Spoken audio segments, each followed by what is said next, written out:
Jangan lupa subscribe. Jangan lupa subscribe. Assalamualaikum warahmatullahi wabarakatuh. Kita bertemu lagi pada kesempatan ini. Saya Bustami Narda kembali mendoakan kepada Allah Subhanahu wa taala, Tuhan Yang Maha Esa, semoga seluruh pemirsa dan kita semuanya selalu mendapatkan keberkahan hidup dari Allah Subhanahu wa taala, Tuhan Yang Maha Esa. Sahabat BN, nasib Sekjen PDIP Hasto Kristianto tampaknya gawat. Pemirsa, KPK memastikan bakal memanggil ulang Sekjen PDIP Hasto Kristianto sebagai saksi atas kasus dugaan suap di Ditjen Perkeretaapian Kementerian Perhubungan. Pemanggilan ulang dilakukan lantaran sebelumnya Hasto mangkir saat dipanggil oleh KPK. Juru bicara KPK, Tessa, menyebut belum mengetahui alasan Hasto mangkir dari pemeriksaan kasus tersebut. Meski begitu, KPK juga belum bisa membeberkan waktu pasti pemanggilan Hasto di kasus ini. Penyidik akan menyusun jadwal ulang dalam waktu dekat. Tidak hanya kasus suap pengadaan dan pemeliharaan jalur kereta api, Hasto juga akan dimintai keterangan kembali dalam kasus Harun Masiku.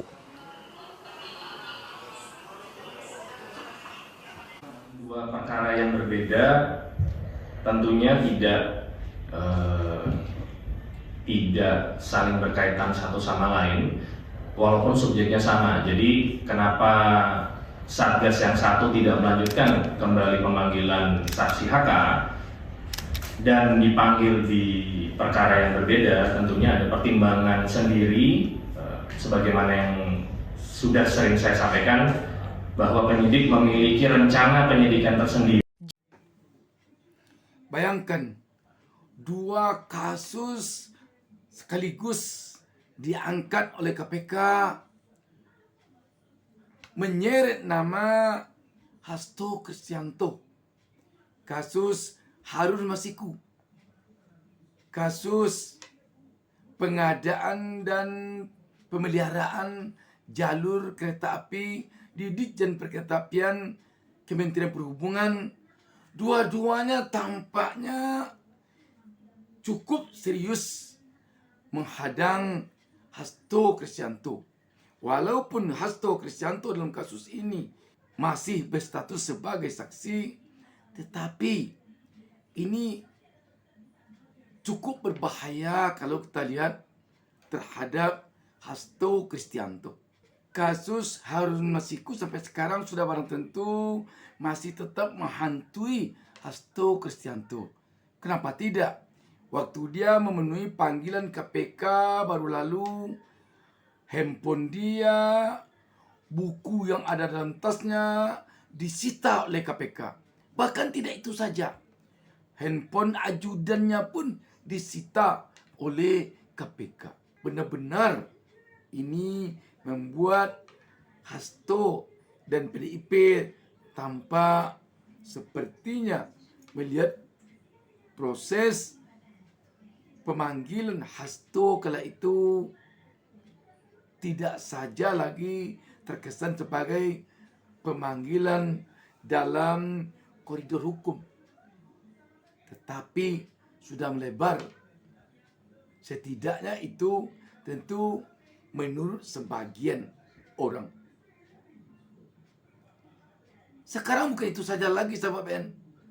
Ditambah lagi dengan kasus dugaan korupsi di Ditjen Perkeretaapian Kementerian Perhubungan berkaitan dengan kasus pengadaan dan pemeliharaan jalur kereta api.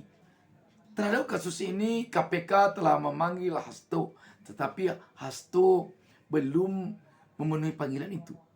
Dan dengan tegas tampaknya KPK mengatakan Hasto akan dipanggil lagi. Sahabat BN, melihat kondisi ini tentu saja menakutkan sekali.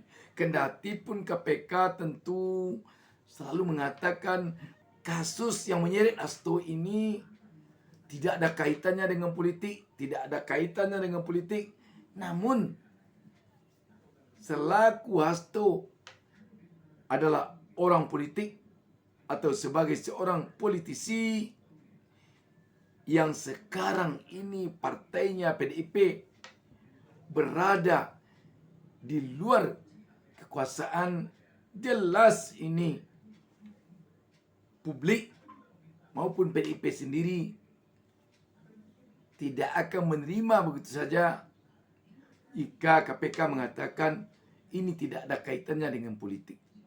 Sahabat BN, tentu saja publik mengharapkan agar KPK benar-benar dia menjadi benteng pemberantasan korupsi. Dan jangan sampai KPK hendaknya menjadi terseret kepada persoalan-persoalan yang nuansanya ada politik. Kalau sempat terbukti KPK menjadi alat politik, maka rakyat akan semakin tidak percaya lagi dengan KPK. Cukuplah hendaknya kepercayaan rakyat luntur kepada KPK akibat mantan ketua KPK Firly Bahuri terjerat kasus dugaan korupsi pemerasan kepada Menteri Pertanian. Jangan ditambah lagi dengan yang lain.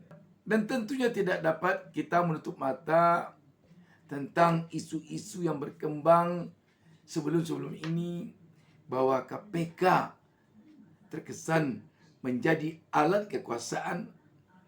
Namun sahabat BN, semua isu itu harusnya ditepis oleh KPK dengan menjauhkan dirinya dari penegakan hukum yang bernuansa politik. Sahabat BN, mari kita pantau, kita amati, dan kita lihat perkembangan KPK ke depan. Apakah KPK menjalankan tugasnya berdasarkan pesanan, berdasarkan perintah dari kekuatan-kekuatan politik yang ada di negeri ini, ataukah benar-benar murni dia bekerja dalam koridor penegakan hukum sebagai lembaga yang digaji oleh rakyat, yang dibiayai oleh rakyat untuk memberantas korupsi. Rakyat tentu mengharapkan KPK mendapatkan kasus korupsi sebesar kasus dugaan korupsi PT Timah, Asabri, kasus dugaan korupsi emas, Antam, dan sejenisnya.